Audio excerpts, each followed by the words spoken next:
ens fa molta il·lusió perquè és el primer representant del rugby i amb una associació que té més de 17 anys, que va ser fundada pel Joan Antoni Samaranch i que busca que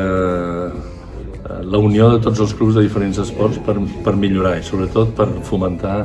cultura i l'esport, que són dos conductors fonamentals dels valors de la nostra societat actual.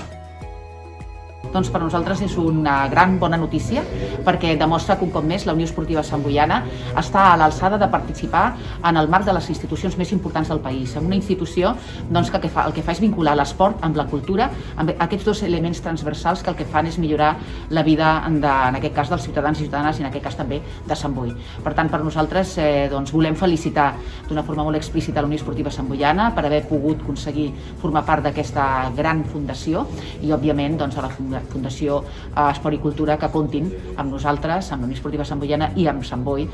per poder impulsar i tirar endavant tot tipus de projectes que vinculin aquests dos elements que, com sempre diem, milloren la vida de la gent. Doncs per la Santboiana és una fita molt important després d'aquest centenari, poder pertànyer a aquesta associació Esport i Cultura Barcelona, sent un dels clubs esportius, el primer club de rugby que farà part d'aquesta associació i poder contribuir al creixement de l'esport i de la cultura dintre de l'àmbit de Barcelona i la seva àrea metropolitana.